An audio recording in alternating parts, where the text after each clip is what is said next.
Yo, what's up guys, it's Technology Hell back here, and today we'll see how to enable or disable BitLocker on your Windows machines. Most importantly, with Windows 11, you need to enable two things, Secure Boot and TPM. When these two are turned on, there is a good chance that BitLocker will automatically get activated for all your drives.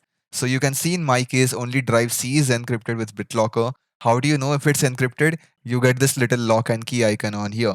If you want to check it in more details, simply head up to your command prompt. Make sure to run it as an administrator, and the commands needed for the same are manage-bde dash status. And with that, you'll get all the details about your BitLocker encryption. My drive D is a separate SSD connected on SATA interface. You can see BitLocker is saying none because the protection is turned off.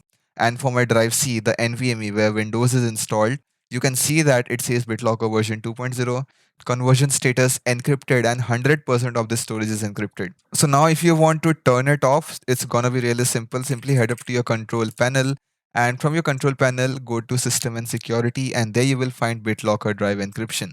Just head to BitLocker Drive Encryption. You'll find your drive that is listed with the BitLocker encrypted.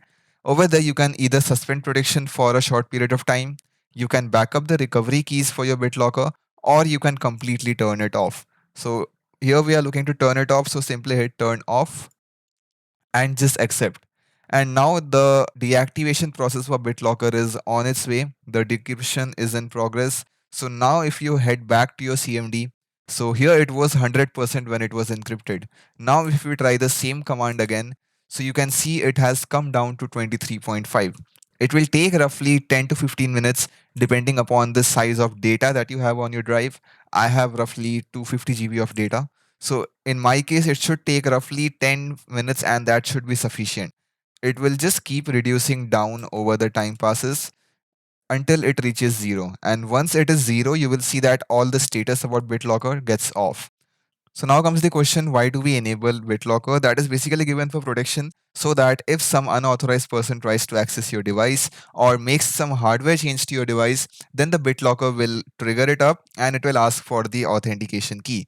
The key will be found on your Microsoft account. So your device will be listed to your account right here. You can go to this particular URL and there you will find the list of recovery keys for your device. These keys are basically available in set of 8 integers. You'll have to enter this entire key, only then it will be accessible. So now comes the question, security is good. Why am I teaching you how to disable it? The answer is really simple.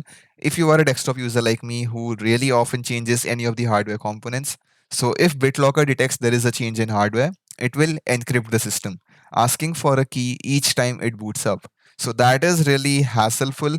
And also for people those who are using pirated version of Windows, you don't have a Microsoft account that is linked to your Windows product ID. So that is going to cause an issue because if BitLocker is turned on, where will you get these keys from? And the biggest drawback is that if a machine is encrypted with BitLocker and you don't have the key, then there is literally no possible way to access data out of that drive. Suppose your laptop is encrypted, you forget the BitLocker key, you think that, okay, I'll take the SSD out, connect it to a different PC and use it. It's not gonna work because BitLocker is not just putting a password protection, but also encrypting that data.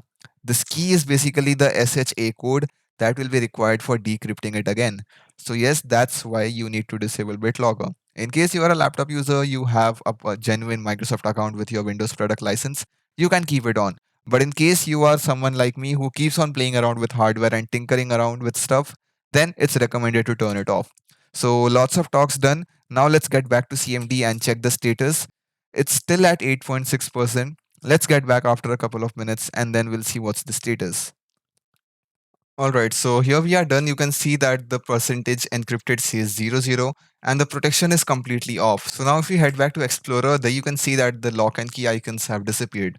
And the same is reflected on your control panel. Just head back to BitLocker encryption again. And there you can see that the drive BitLocker status says off and you can manually turn it on.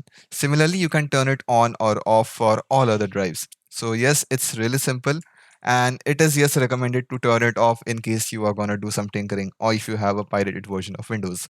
So yes, that's all for this video. For any further questions, comment down. I'll be open for answers, and for any queries, I'll help you out as soon as possible. Thanks for watching.